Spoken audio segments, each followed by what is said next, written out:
So guys, जैसा कि हमने पिछले एपिसोड में देखा, जियोयान और उसके तमाम साथी चारों ओर से खूंखार जानवरों से गिर चुके थे। ये जानवर खून के प्यासे थे और बेहद तेजी से उनकी तरफ बढ़ रहे थे। हर एक चेहरे पर डर साफ झलक रहा था। किसी को समझ नहीं आ रहा था कि अब वो कैसे बच पाएंगे। उसी वक्त जियोयान को दूर एक गुफा दिखाई दी। बिना देर किए सभी उसके अंदर चले आए। दरवाजा यून ने अपने शिष्यों के साथ मिलकर कसकर बंद कर दिया, लेकिन बिस्ट लगातार उसे तोड़ने की कोशिश कर रहे थे। दूसरी ओर हुनयू, जियू फेंग और बाकी सदस्य एक अंडरग्राउंड टनल बनाते हुए चुपचाप आगे बढ़ रहे थे। वो बेहद सतर्कता से काम ले रहे थे ताकि किसी को भनक तक न लगे। लेकिन जियोयान को इस बात का एहसास हो गया था कि हुनयू उन्हें चारे की तरह इस्तेमाल करके खुद बोधिसत्व एशियन ट्री की ओर बढ़ रहा होगा। इसीलिए जियोयान और उसके साथियों ने हिम्मत दिखाई। साथ मिलकर उन्होंने एक नया रास्ता बनाया और जानवरों से लड़ते हुए आगे बढ़ते गए। अचानक जियोयान को वो सुरंग दिखाई दी जिसमें हुनयू और उसके साथियों के निशान थे। वो सभी को सुरंग में ले गया, लेकिन तभी एक बड़ी बिस्ट केव उस सुरंग के अंदर घुस आई। पूरी सुरंग अब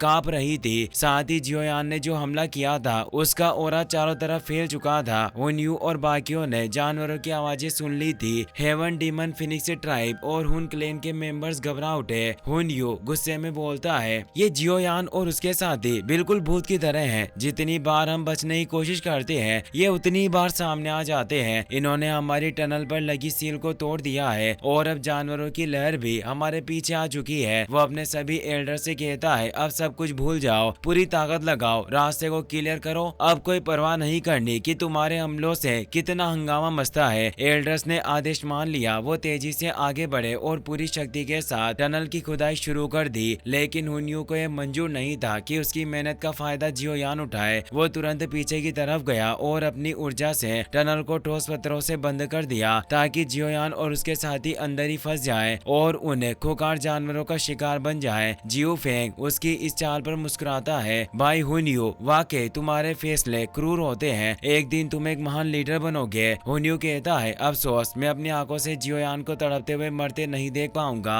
और फिर वो अपने साथियों के साथ आगे बढ़ जाता है। इधर जियोयान और उसकी टीम टनल में तेजी से आगे बढ़ रहे थे, लेकिन रास्ता बंद देखकर वो सब रुक गए। कमांडर गु किंगयांग नहीं रुका। उसने पूरी ताकत से पत्थरों की दीवार पर मुक्का मारा, लेकिन कोई असर नहीं हुआ। वो पत्थर इतने ठोस थे कि उन्हें बिना विस्फोट के तोड़ना नामुमकिन था। जियोयान गुस्से में बोलता है, ये जरूर हुन कबीले के लोगों की हरकत है। जूनर कहती है, जानवरों की लहर तेजी से हमारी तरफ बढ़ रही है, हमें कुछ भी करके इस जगह से निकलना होगा। किंगयांग बोलता है, अगर हम दीवार को नहीं तोड़ पाए तो जानवर हम तक पहुंच जाएंगे। बिस्ट, जो कि फाइट वेनरेट रियल्म के थे, अपने चार पैरों की तेजी से कुछ ही पल में वहां तक पहुंच गए। यून अपने साथियों के साथ एक शील्ड एक्टिवेट करती है, पर वो अब कमजोर हो चुकी थी। जानवरों ने बड़ी आसानी से उस शील्ड को तोड़ दिया। नालन यूनियन को संभालती है, उसकी हालत अब बेहद नाजुक हो गई थी। बाकी फ्लावर सेट के मेंबर्स भी थक चुके थे। सबके चेहरे डर से सफेद पड़ चुके थे। उन्हें समझ नहीं आ रहा था कि आखिर इतने सारे फाइट वेनरेट बिस्ट का सामना वो कैसे करेंगे। तभी अचानक जियोयान की स्पेस रिंग से बोधिसत्व एशियन ट्री का बीज बाहर आ गया। उस बीज ने एक भयानक ऊर्जा का उत्सर्जन किया, इतनी जबरदस्त कि वहां मौजूद सारे बिस्ट एक ही झटके में मारे गए। रास्ता अब साफ हो चुका था क्योंकि वो बीज अब जियोयान को अपना मास्टर मान चुका था। दूसरी ओर हुन ट्राइब और हेवन डेमन फिनिक्स ट्राइब के सदस्य अब ट्रू एशियन रीजन में प्रवेश कर चुके थे। चारों तरफ घना कोहरा फैला हुआ था।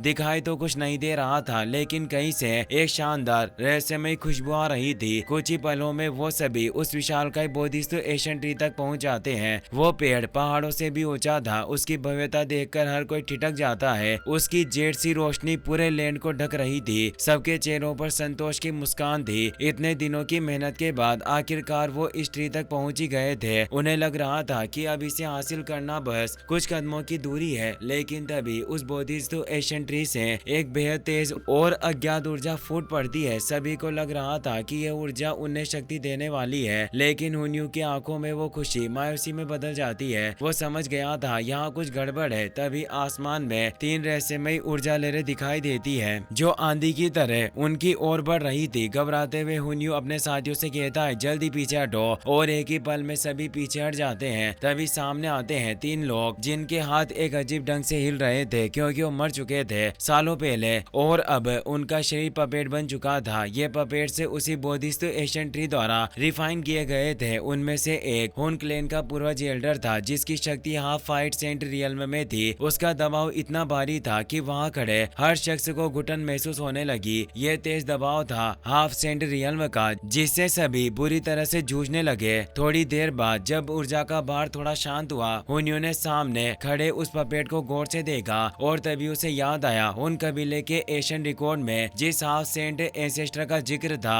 जो हजारों साल पहले इस ट्री को खोजते हुए गायब हो गया था। यकीनन ये वही है। वो हाथ जोड़कर कहता है, एंसेस्टर, मुझे उम्मीद है कि आप अपने ही कबीले के लोगों के लिए कोई मुसीबत नहीं बनेंगे, बल्कि हमें इस एशियन बोधिसत्व ट्री का भाग्य सुरक्षित हासिल करने में मदद करेंगे। लेकिन एंसेस्टर की ओर से कोई जवाब नहीं आया। तभी हुनियो की नजर पीछे की ओर जाती है और वह देखता है कि वहाँ कई लोग तेजी से उनकी ओर आ रहे हैं। वो चौंक उठता है, नहीं, ये तो जियोयान और उसके साथी है। उन्हें जिंदा देखकर हुनियो के चेहरे पर गुस्सा साफ झलकने लगता है। वो कहता है, ये लड़का जियोयान सच में मरा नहीं। हाँ, अब समझ आया, इसकी हड्डियां वाकई बहुत मजबूत है। जियोयान की नजर सीधी हुनियो और जियो फेंग पर पड़ती है। उसे समझ आ जाता है ये हुन क्लैन और हेवन डीमन फिनिक्स ट्राइब बहुत पहले से ही एक साथ काम कर रहे थे। फिर जियोयान उन हाफ सेंट पपेट्स को देखता है और तुरंत समझ जाता है इन्हीं की वजह से ये सब लोग अब तक आगे नहीं बढ़ पाए थे। वो तेज आवाज में बोलता है, हम बहुत मुश्किलों से यहाँ तक पहुँचे हैं और तुम सब पहले से ही यहाँ रुके हुए हो। क्या तुम्हें आगे बढ़ने की हिम्मत नहीं? हुनियो, जो अब भी जियोयान के ग्रुप को चारा बनाना चाहता था, मिठास से जवाब देता है, हर कोई इस बोधिसत्व ट्री को ही पाना चाहता है, इसीलिए हम सब बस इंतजार कर रहे थे ताकि सब साथ मिलकर आगे बढ़ सके। जियोयान मुस्कुराता है और तंज कसते हुए कहता है, मुझे तो लगता है तुम अकेले आगे बढ़ने की हिम्मत ही नहीं रखते, इसीलिए अब चिकनी चुपड़ी बातें बना रहे हो। हुनियो हंसते हुए जवाब देता है, क्यों ना हंसूं, तुम मूर्ख हो। इन 3 हाफ सेंट पपेट्स में से एक हमारे हुन क्लैन का पूर्वज है। वो हमारे साथ है और उसकी सुरक्षा में मुझे अपनी एक उंगली भी नहीं उठानी पड़ेगी। लेकिन जियोयान उसकी बात बीच में काटते हुए कहता है, मुझे नहीं लगता कि तुम्हारे पूर्वज तुम्हारी हिफाजत करने वाले हैं। इस हालत को देखकर तो लगता है कि तुम्हें अपने ही पूर्वजों से लड़ना पड़ेगा।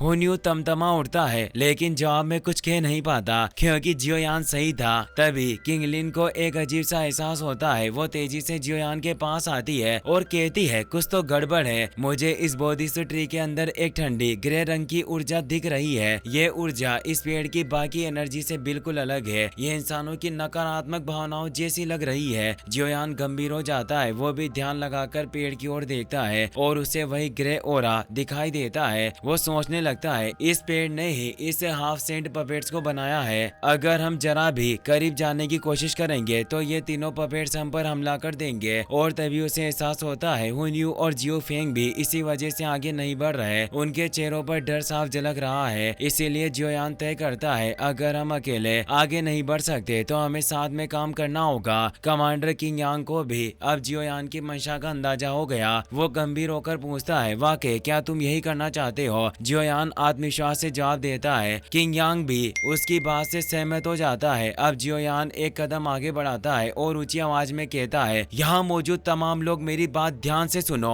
आगे जो 3 हाफ सेंट पपेट्स हैं, उन्हें अकेले किसी भी ग्रुप का संभाल पाना नामुमकिन है। इसीलिए सबसे बेहतर यही होगा कि हम सभी साथ मिलकर काम करें और एक एक करके इन पपेट्स को नष्ट करें। आखिर तुम दोनों कुत्तों की तरह क्या सोच रहे हो? हुनियो मन ही मन बुदबुदाता है, असल में मैं नहीं जानता कि मेरे पूर्वज मेरे खिलाफ क्या रवैया अपनाएंगे। फिलहाल मुझे इस लड़के की बात मान लेनी चाहिए, लेकिन जैसे ही सही वक्त मिलेगा मैं इन सबको मिटा दूंगा। फिर वो मुस्कुराकर ऊपरी मिठास में कहता है, मेरा कबीला भाई जियोयान के फरमान को मानने के लिए तैयार है। चलो साथ मिलकर कोशिश करते हैं। इसके बाद जियोयान जियो फेंग की ओर देखता है और पूछता है, तुम्हारे हेवन डीमन फिनिक्स ट्राइब का क्या इरादा है? जियो फेंग जरा भी हिचकिचाए बिना कहता है, हम भी साथ काम करने को तैयार हैं। हुनियो फिर कहता है, मैं अपने हुन क्लैन के एंसेस्टर की पपेट को संभाल लूंगा, तुम लोग इस पपेट को हम पर छोड़ दो। जियोयान जियो फेंग से कहता है, तुम भी अपनी मर्जी से एक पपेट चुन सकते हो। चूंकि तीनों पपेट्स में से एक हेवन डीमन फिनिक्स ट्राइब का पूर्वज भी था, इसीलिए जियो फेंग जवाब देता है, मैं अपने ट्राइब की हाफ सेंट पपेट को चुनता हूँ। जियोयान आगे बढ़कर सभी से कहता है, अब हमारे बीच काम का बंटवारा हो चुका है, इसीलिए चलो बिना देर किए काम पर लगते हैं। इसी के साथ ये एपिसोड यहीं पर समाप्त होता है। अगर आपको ये वीडियो पसंद आया हो तो इसे अपने दोस्तों के साथ जरूर शेयर करें, वीडियो को लाइक करें और चैनल को सब्सक्राइब करना ना भूलें ताकि अगला धमाकेदार एपिसोड सबसे पहले आप तक पहुंचे।